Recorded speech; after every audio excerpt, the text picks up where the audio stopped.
हैं, महामुद्रा, महाबंध, महावेद, खेचरी मुद्रा, 4 हो गए मुद्रा। 5वें पर आते हैं उड्यान बंद, बीच वाला पहले है, फिर मूल बंद और फिर जालंधर बंद की चर्चा है। उड्यान बंद, इसके बारे में कहते हैं बद्धो येन सुषुम्नायाम प्राणस तु उड्डीयते यतः तस्मात् उड्डयनाख्यम योगी भी समुदाहृतः। यानी कि सुषुम्ना के अंदर जो निरुद्ध प्राण है, कहते हैं बद्धो येन सुषुम्नायाम प्राण, सुषुम्ना के अंदर जो निरुद्ध वो प्राण है, इस अभ्यास के द्वारा ऊपर उठाया जाता है, यानी आकाश मार्ग से वो प्राण उड़ान भरता है। उड्डीयते यतः, आकाश मार्ग से उड्डयन आख्यम, उड़ान भरता है, इसीलिए योगी लोग उड्डयन बंद नाम से व्याख्या करते हैं इसको। उड्डयन मतलब उड़ना, तो कौन उड़ता है? तो वो प्राण उड़ता है, वो प्राण जो है ऊपर उठता है। ऊपर उठना यानी कि उड़ना उस सुषुम्ना, उस राजपथ में, इसीलिए इसको उड्डयन बंद कहा गया है। बहुत सुंदर व्याख्या है। अगले श्लोक में कहते हैं उड्डयनम कुरुते यस्माद् अविश्रांतम महाखगः उड्डयनम तद एव स्यात् तब बंधो भिधीयते। अब यहाँ देखिए महाखग की भी बात आई है, महाखग शब्द आया हुआ है। तो हम लोग पिछले हम लोग जो पढ़ रहे हैं उसमें एक एक शब्द पर ध्यान दे रहे हैं कि महाखग शब्द कहाँ पर आया हुआ है। तो हठ प्रदीपिका में उड्डयन बंद, उड्डयन को हम ऐसे याद रखेंगे, उड्डयन मतलब उड़ना, तो महाखग उड़ता है, तो उड्डयन बंद से उसको जोड़ देंगे कि महाखग की चर्चा उड्डयन बंद के लिए आया हुआ है। कहते हैं उड्डयनम तद एव स्यात् तब बंधो अभिधीयते। प्राण रूपी महाखग जो है वो दिव्य पक्षी, महाखग का आगे वो छोटा मोटा खग नहीं, सिंपल पक्षी नहीं, महाखग है, वो दिव्य पक्षी है। तो कौन है? प्राण के बारे में कहा गया है। निरंतर सुषुम्ना में उड़ान भरता रहता है। उड़ान भरने के कारण योगी लोग इसे उड्डयन बंद कहते। अब दोनों तरीके से उन्होंने समझा दिया, बहुत विस्तार से समझा दिया उड्डयन बंद के बारे में। अब आगे कहते हैं अब इस अभ्यास को कैसे करना है उस बारे में स्वात्माराम जी कहते हैं उदरे पश्चिमम तानम नाभेर ऊर्ध्वम चकार्येत उड्डयानो ह्ये असो बंधो मृत्यु मातंग केसरी। अब यहाँ एक शब्द ये भी आ गया हुआ है, तो इसको भी हम बाद में देख लेंगे और इसको कैसे याद भी कर लेंगे। कहते हैं कि उदर को पीछे की तरफ खींचेंगे। उदरे पश्चिमम तानम, उदर मतलब पेट, पश्चिम मतलब पीछे वाला हिस्सा, पीछे की तरफ तानना। फिर नाभि को ऊपर उठाएंगे, नाभेर ऊर्ध्वम चकार्येत, पहले उदर को, पेट को पीछे की तरफ तानते हुए नाभि को ऊपर उठाएंगे। एक स्टेप ये बता रहे हैं, कहते हैं कि यह बंध मृत्यु मातंग केसरी है, यानी कि मृत्यु रूपी हाथी के लिए सिंह के समान है। मातंग मतलब होता है, क्या होता है मातंग मतलब? हाथी, और केसरी का मतलब होता है सिंह। मृत्यु मातंग केसरी, तो मान लीजिए कि हाथी है और हाथी पर सिंह जो है भारी पड़ता है, भले ही हाथी बहुत बड़ा है। तो कहते हैं हाथी जिस तरह से आ रहा है, मदमस्त हाथी, और लगे कि आपकी जान ले लेगा, मृत्यु आपके हाथी से हो जाएगी, लेकिन उसी समय जो है आपने ऐसा किया कि आपने उस पर सिंह को छोड़ दिया, तो आपकी जान बच गई। तो वो सिंह, मृत्यु मातंग केसरी, वो सिंह कौन है? तो उड्डयन बंद है। तो उड्डयन बंद को कहा गया मृत्यु मातंग केसरी है, ये ध्यान रखेंगे। उसके बाद कहा गया है उड्डयनम तु सहजम गुरुणा कथितम सदा अभ्यसेत सततम यस तू वृद्धो अपि तरुणायते। जो अभी पुंडलिक जी ने कहा कि गुरु के बताए मार्ग से कोई जब इस उड्डयन बंद का अभ्यास करता है विधि पूर्वक, स्वाभाविक तौर पर इस तरह से उनकी सिद्धि, ये नहीं कि आज ही उड्डयन बंद लगाया और आप कहे, कोई बुजुर्ग हैं यहाँ पर, अगर 60 साल वाले कहें कि आज हमने उड्डयन बंद लगाया, एकदम सहज तरीके से लग गया, हम तो तरुण हुए ही नहीं, स्वात्माराम जी ने तो गलत कह दिया। तो नहीं, पूरा अभ्यास सिद्धि की बात हो रही है कि जब आप अभ्यास सिद्धि कर लें गुरु के बताए अनुसार और आपके लिए वो अभ्यास एकदम सहज हो जाए, तब कहते हैं अभ्यसेत सततम यश, तब जो वो सतत अभ्यास आपका हो रहा है, तब वृद्ध भी तरुण के समान हो जाता है। उसके बाद कहते हैं, और इसकी व्याख्या कहते हैं, और उद्यान बंद की थोड़े से जो है विशेषता बता रहे हैं। कहते हैं नाभेर ऊर्ध्वम अधस् च अपे तानम कुर्यात प्रयत्नतः क्षणमासम अभ्यसेन मृत्यु जयत्व एव ना संशय। कहते हैं अब देखिए, ऊपर कहा गया था उदर को पश्चिम तानेंगे और नाभि को ऊपर उठाएंगे, ये याद रखिएगा स्टेप। नाभि पीछे और वो उदर पीछे, नाभि ऊपर उठाना पहले कहा गया था। अब और इसमें कह रहे हैं नाभेर ऊर्ध्वम अधस च पे तानम कुर्यात प्रयत्नता, नाभि के ऊपर और नीचे वाले, ऊर्ध्वम और अधम, ऊर्ध्वम मतलब ऊपर, अधम मतलब नीचे, तो नाभि के ऊपर और नीचे वाले भाग को तानम कुर्यात प्रयत्नतः, उसको पीठ की तरफ तानेंगे, यानी कि नाभि के ऊपर और नीचे वाले भाग को पीठ की तरफ हम खींचेंगे, तानेंगे। तब कहते हैं 6 महीने तक इस अभ्यास से क्षणमासम अभ्यसेन मृत्युम जयत्व, मृत्यु को जीत लेता है, एव ना संशय, इसमें कोई संशय नहीं। ठीक है, अब आगे बढ़ते हैं। कहते हैं सर्वेषाम एव बंधानाम उत्तमो है उड्डयनकः उड्डयने दृढ़े बंधे मुक्ति स्वाभाविकी भवेत। कहते हैं सभी बंधों में सर्वेषाम, उड्डयन बंध जो है उत्तम है, तो सभी बंधों में कौन उत्तम है? उड्डयन बंध उत्तम है। इसको लिख लेते हैं और कहीं नोट कर लीजिए, सभी बंधों में उड्डयन बंध को उत्तम कहा गया है। ये एक पॉइंट नोट कर लीजिए, सभी बंधों में उड्डयन बंध को उत्तम कहा गया है। उड्डयने दृढ़े बंधे, कहते हैं कि इस बंध का जब दृढ़ता पूर्वक अभ्यास हो जाए, जब दृढ़ हो जाए ये बंध, ये अभ्यास, तो कहते हैं मुक्ति स्वाभाविकी भवेत, सहज ही मुक्ति का मार्ग जो है आपके लिए खुल जाता है, या और व्याख्या कह दे तो सहज ही मुक्ति मिल जाती है। मुक्ति स्वाभाविक भवेत, हो जाती, भवेत मतलब हो जाना, हो जाती है, इसीलिए उड्डयन बंध को उत्तम कहा गया है। उड्डयन के बाद मूल बंध का अभ्यास अब हम करेंगे। मूल बंध के अभ्यास में कहते हैं पार्श्वनी भागेन संपीड्य योनिम आकुंचयेद गुदम अपान ऊर्ध्वम आकृष्य मूल बंधो अभिधीयते, यानी कि एड़ी से, पार्श्वनी भागेन, एड़ी से संपीड्य योनिम, शिवनी प्रधान स्थान को यानी योनि स्थान को एड़ी से हम दबाएंगे, और एड़ी से दबाने के बाद गुदाद्वार का आकुंचन करेंगे। गुदाद्वार का आकुंचन मतलब एकदम खींच के आकुंचन करके रख लिया हुआ है।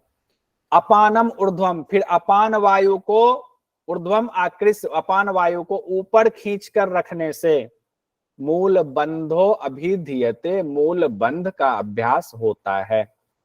तो दो चीजें हो गई ना, पार्श्वनी भागेन यानी एड़ी से योनि प्रदेश को दबाएंगे, संपीड़न करेंगे, फिर गुदाद्वार का आकुंचन कर लेंगे, और फिर अपान वायु को ऊपर की तरफ उठाएंगे, यही मूल बंध का अभ्यास होता है।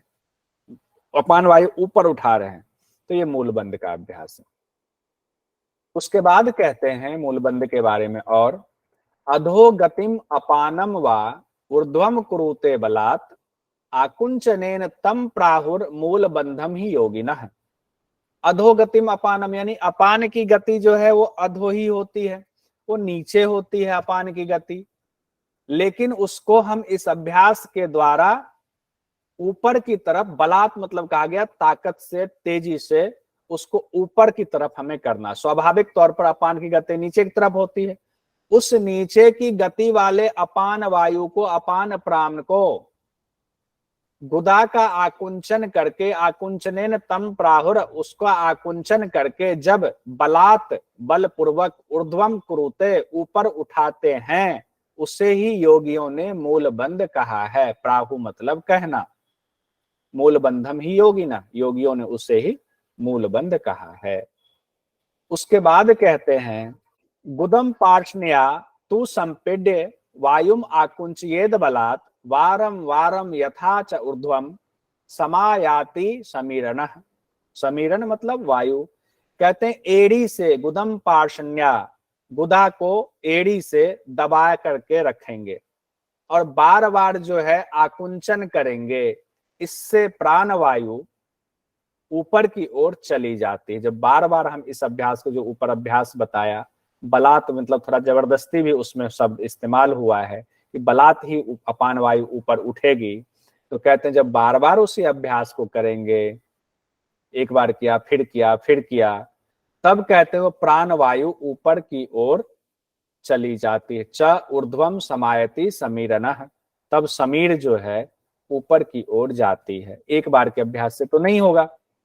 उसके बाद कहते हैं प्राण अपानो नाद बिंदु मूल बंधन चैकताम च एकताम गत्वा योगस्य संसिद्धि यच्छतो नात्र संशयः। कहते हैं कि प्राण और अपान, प्राण और अपान ये दोनों मिलाकर है प्राणापाणो, यानी कि प्राण और अपान। और उसके बाद कहा गया है नाद और बिंदु, ये है, देख लीजिए, नाद और बिंदु और प्राण और अपान, इसकी चर्चा है यहाँ पर। तो कहते हैं ना प्राण और अपान, नाद और बिंदु मूल बंध के अभ्यास से च एकताम एक रूप हो जाते हैं। तो आपके एग्जाम में आ सकता है कि मूल बंध के अभ्यास से क्या क्या जो है एक हो जाता है। तो प्राण अपान एक हो जाता है और नाद बिंदु एक रूप हो जाता है। ठीक है, तब जाकर गत्वा योगस संसिद्धि यच्छतो नात्र संशय, तब जाकर योग में सफलता मिलती है, सिद्धि मिलती है, संसिद्धि, इसमें कोई नात्र संशय, कोई संशय नहीं है। ये फोटो देख लेते हैं। प्राण अपान की बात आई तो प्राण वायु ऊपर, अपान वायु नीचे, बीच में मिल गया समान वायु, और यहाँ वहनी मंडल भी है। अब आगे कहते हैं अपान प्राणयोर ऐक्यम क्षयो मूत्र पुरीशयो युवा भवति वृद्धो अपि सततम मूल बंधनात्। अब यहाँ पर बड़ा इंपॉर्टेंट ये दोनों ही चीजें कही गई हैं कि प्राण अपान के एक होने की बात ऊपर की गई, तो प्राण अपान एक होगा तो होगा क्या? कहते हैं क्षयो, नाश होगा या कम होगा। क्या कम होगा? मूत्र और पुरीष कम होगा। मूत्र मतलब यूरिन, पुरीष मतलब जो मल है, तो मल और मूत्र वो कम हो जाता है। यानी इस तरह से जब अभ्यास करते हैं, इस लेवल तक पहुंचते हैं, तो एग्जाम में आ जाएगा कि किस अभ्यास से क्षयो मूत्र पुरीशयोः कहा गया है। आजकल तो ये ट्रेंड है कि ये उठा करके यही दे दे। तो क्षयो मूत्र पुरीशयोः यानी कि मल और मूत्र कम मात्रा में हो जाना या क्षय हो जाना किस अभ्यास से होता है? तो मूल बंध के अभ्यास से होता है। और क्या होता है मूल बंध के अभ्यास से? युवा भवति वृद्धो अपि, वृद्ध भी युवा हो जाता है, युवा भवति युवा हो जाता है, वृद्धो अपि वृद्ध भी, सततम मूल बंधनात्, सततम मतलब लगातार आप जब मूल बंध का अभ्यास करते हैं। ये नोट कर लीजिएगा, बड़ा इंपॉर्टेंट है मूत्र और पुरुष वाला। उसके बाद कहते हैं, देखिए इसमें युवा भवति वृद्धो अपि, और कहा गया था वृद्ध भी तरुण हो जाते हैं। तरुण वाला किसमें कहा गया था, एक बार बता दीजिए। तरुण वाला से पहले जो आपने अभी पढ़ाया था ना, कौन सा था? नाम उड़ियान क्या? उड़ियान बन। बहुत अच्छा बिमला जी, ठीक है, हो नहीं जाता नहीं, है। मुझे अभी याद आ मुझे गया पता था। है कि सबको पता है, बस क्या है ना, अभी सुनने में ध्यान है, अचानक से हमने पूछ दिया तो उसमें ऐसा ऐसा ही रिएक्शन आता है। ये नॉर्मल है, कोई बात नहीं। लेकिन अब नहीं भूलेंगे, अब आपको याद रहेगा कि वो पूछा गया था, हमने कह दिया अभी जो आपने पहले बताया, तो वो कौन सा था? उड़ियान बंद था। ठीक है, कोई बात नहीं। अब आगे बढ़ते हैं। अपान ऊर्ध्वगे जाते प्रयाते वहनी मंडलम तदा नल शिखा दीर्घा जायते वायु नाहता। कहते अपान वायु, अपान ऊर्ध्वते ऊपर उठते हुए जब वहनी मंडल में जाता है, तब वायु के आघात से वो अग्नि शिखा और बढ़ जाती है। अब देखिए, अब उसमें क्या होता है, कैसे प्राण वायु सुषुम्ना में प्रवाहित होती है, आखिर उस दौरान कौन सी प्रक्रिया ऐसी होती है इस अभ्यास से, उसके बारे में बड़ा गूढ़ रहस्य बताया जा रहा है।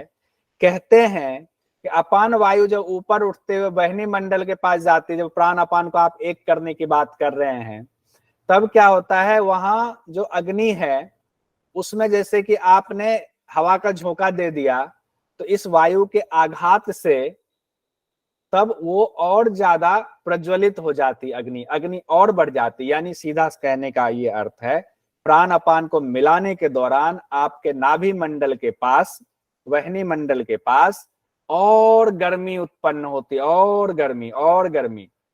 और जब गर्मी उत्पन्न होती तो क्या होता है, कहते ततो या तो वहन्य अपानो प्राणम उष्ण स्वरूपकम तेन अत्यंत प्रदीप्तस तू ज्वलनो देह जस तथा। कहते तब अग्नि और अपान प्राण और उष्ण यानी गर्म हो जाता है, तब वो अग्नि जो है अपान प्राण और गर्म हो जाता है, खूब गर्म हो जाता है, जिससे देह की अग्नियां और प्रज्वलित होती है। कहते हैं अब शरीर में एकदम गर्मी बढ़ रही है, गर्मी बढ़ रही है। गर्मी को और ज्यादा यहाँ पर व्याख्या इसलिए दिया गया है कि उसकी विशेषता बताने के लिए अग्नि इतनी बढ़ जाती है, तेन कुंडलिनी सुप्ता संतप्ता संप्रबुध्यते दंडा हता, यानी दंड से आहत होकर दंडा हता भुजंगीव निश्वस्य ऋजुतांग व्रजेत। कहते हैं कि तब जो है कुंडलिनी इतनी गर्मी उत्पन्न हो, इतनी गर्मी उत्पन्न हो रही है, जब प्राण अपान का अभ्यास कर रहे हैं इतनी गर्मी उत्पन्न हो रही है कि कुंडलिनी उस गर्मी से व्याकुल हो करके, संतप्त हो करके जागती है।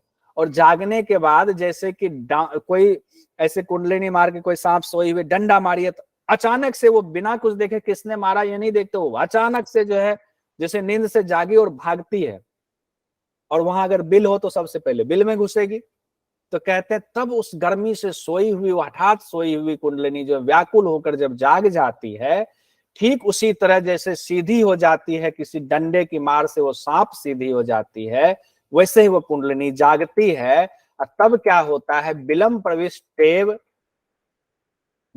प्रविष्टेव ततो ब्रह्म नाड्यम तरम व्रजेत तस्मान नित्यम मूल बंध कर्तव्यो योगी भी सदा। तब वो जो है कुंडलिनी बिल में प्रविष्ट होती, भागती है बिल की तरफ।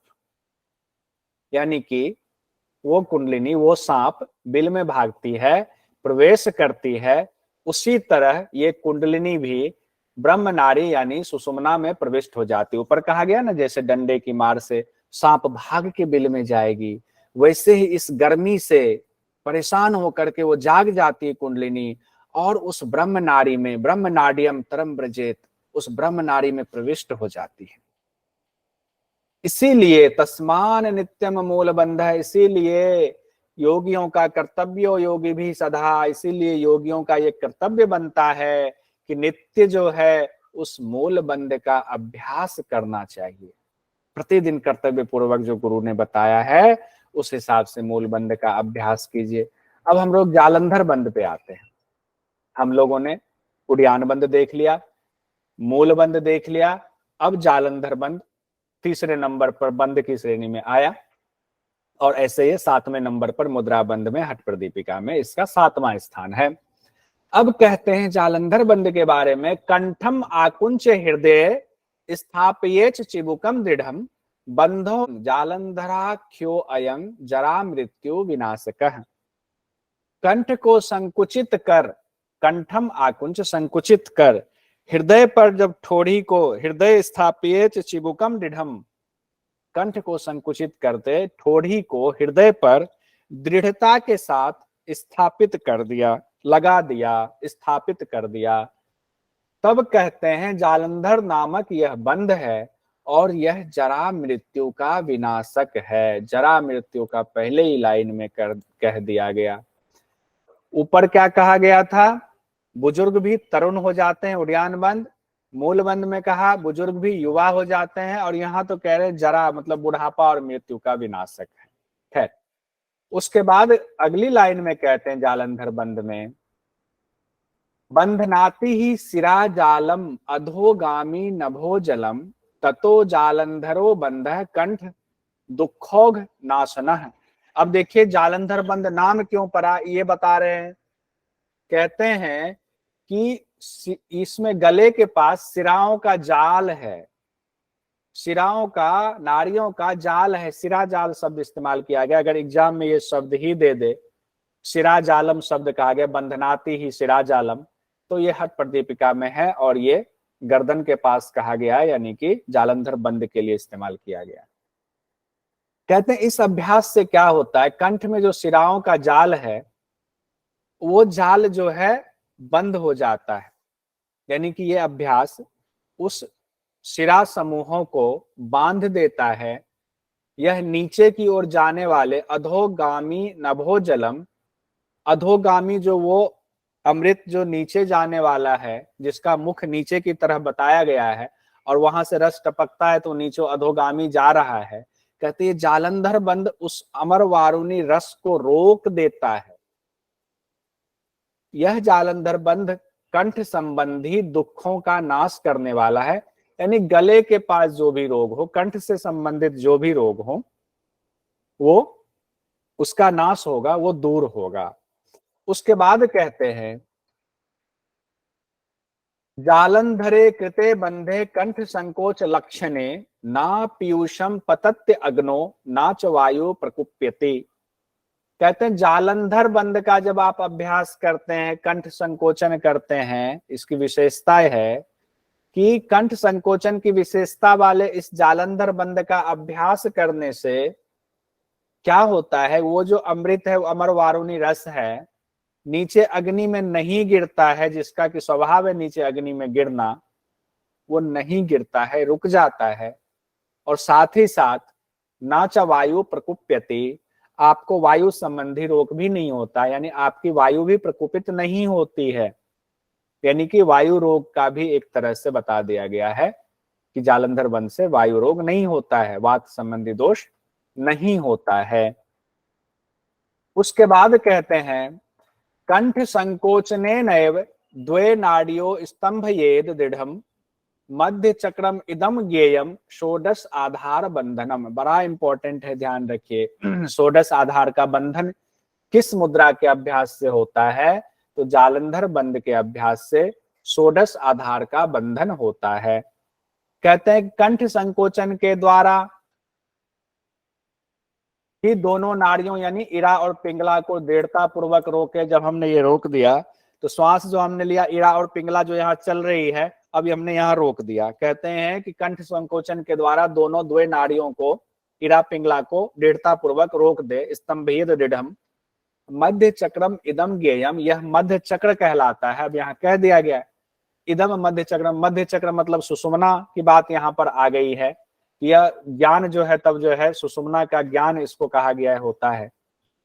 और कहा गया षोडश आधार बंधनम, इससे 16 आधारों का बंधन होता है, यानी उस पर नियंत्रण हो जाता है। 16 आधार का इसमें नाम तो नहीं दिया गया, लेकिन कई और शास्त्रों में 16 आधार का नाम दिया गया। पहले ये इंपॉर्टेंट देख लेते हैं। हठ प्रदीपिका के मुताबिक 16 आधारों का बंधन किस मुद्रा के अभ्यास से होता है, तो वो किसके अभ्यास से होता है बताइए, आनंद जी बताइए। सर जालंधर बंद। जालंधर बंद। जालंधर बंद के अभ्यास से होता है। बहुत सुंदर। उसके बाद षोडश आधार का आ गया पांव का अंगूठा, गुल्फ, जानु, उरु, शिवनी, लिंग, नाभि, हृदय, ग्रीवा, कंठ प्रदेश, जिह्वा, नासिका, ललाट, नासिका के बाद इधर भूमध्य, 13 नंबर पर भूमध्य है, ललाट, मूर्धा स्थान और ब्रह्म रंध्र। इन पे आपका कंट्रोल आ जाता है, इन चीजों पर। ये शरीर के लिए आधार कहा गया है, 16 आधार है, और इसको आप जीत लेते हैं, इस पर आपका एक तरह से नियंत्रण हो जाता है। उसके बाद आगे देखते हैं कि मुद्रा के दौरान बंध का क्रम। बंध का क्रम हम लोगों ने, जो अभी 3 बंध है, प्राणायाम के दौरान हम लोगों ने पढ़ा था। कोई बताएंगे प्राणायाम के दौरान हठ प्रदीपिका में बंध का क्रम क्या बताया गया था? जालंधर बंद, मूल बंद और उड़ियान बंद। जालंधर बंद, मूल बंद और उड़ियान बंद बताया गया। यहाँ क्या क्रम कहते हैं? मूल स्थानम समाकुंच उड्यानम तु कार्येत इडाम च पिंगला बद्ध्वा वाहियेत पश्चिमे पथे। कहते हैं गुदा का आकुंचन करके उड्यान बंद करना चाहिए, इरा पिंगला को बांध करके वायु को पश्चिम यानी सुषुम्ना मार्ग में प्रवाहित करना चाहिए। अब गुदा का आकुंचन कौन सा बंद हो गया? मूल बंद। मूल बंद। मूल बंद। तो पहले मूल बंद, फिर उड्डयन बंद, और फिर जाकर के जालंधर बंद कहा गया है। यानी नीचे से क्रम से ले लिया गया है मुद्रा बंद के दौरान। ठीक है, अब इसको दोनों का हमने यहाँ पर कंपेयर कर दिया हुआ है ताकि आपको याद हो जाए कि वहां क्या कहा गया। ये बंद लगाने का क्रम, मुद्रा बंद में जो कहा गया है मूल बंद यानी नीचे से ऊपर, फिर उड्डयन बंद दूसरे नंबर पर, जालंधर तीसरे नंबर पर, यानी नीचे से ऊपर सीक्वेंस है। और इसी को प्राणायाम वाले अध्याय में कहा गया है, पहले जालंधर बंद, फिर उसके बाद मूल बंद नीचे वाला और बीच वाला बाद में। पहले ऊपर नीचे बंधन, फिर बीच वाला को बाद में कहा गया। ये ध्यान रखेंगे। उसके बाद कहते हैं अनेनैव विधानेन प्रयाति पवनोलयम ततो न जायते मृत्युर्जरा रोगादिकम, तथा इसी विधि से प्राण लय को प्राप्त होता है, तब मृत्यु जरा रोग आदि नहीं होते हैं।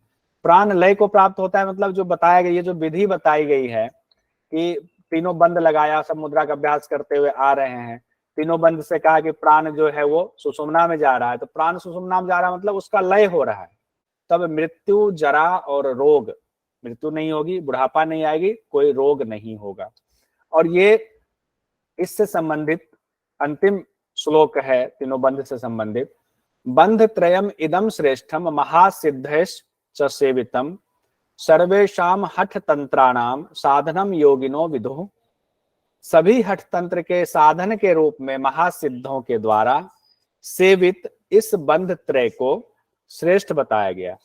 यहाँ श्रेष्ठ शब्द डायरेक्ट कहा गया था, और उत्तम शब्द किसके लिए इस्तेमाल किया गया था तीनों बंधों में, रजनीश जी? उड्डयन उड्डयन बंद के लिए, उसमें उत्तम शब्द का इस्तेमाल किया गया, और यहाँ बंध त्रय को श्रेष्ठ कहा गया है। और हमारा तीनों बंद कंप्लीट हो गया। अब कल 3 मुद्रा का अभ्यास रह जाता है, विपरीत करनी, वज्रोली और शक्ति चालनी।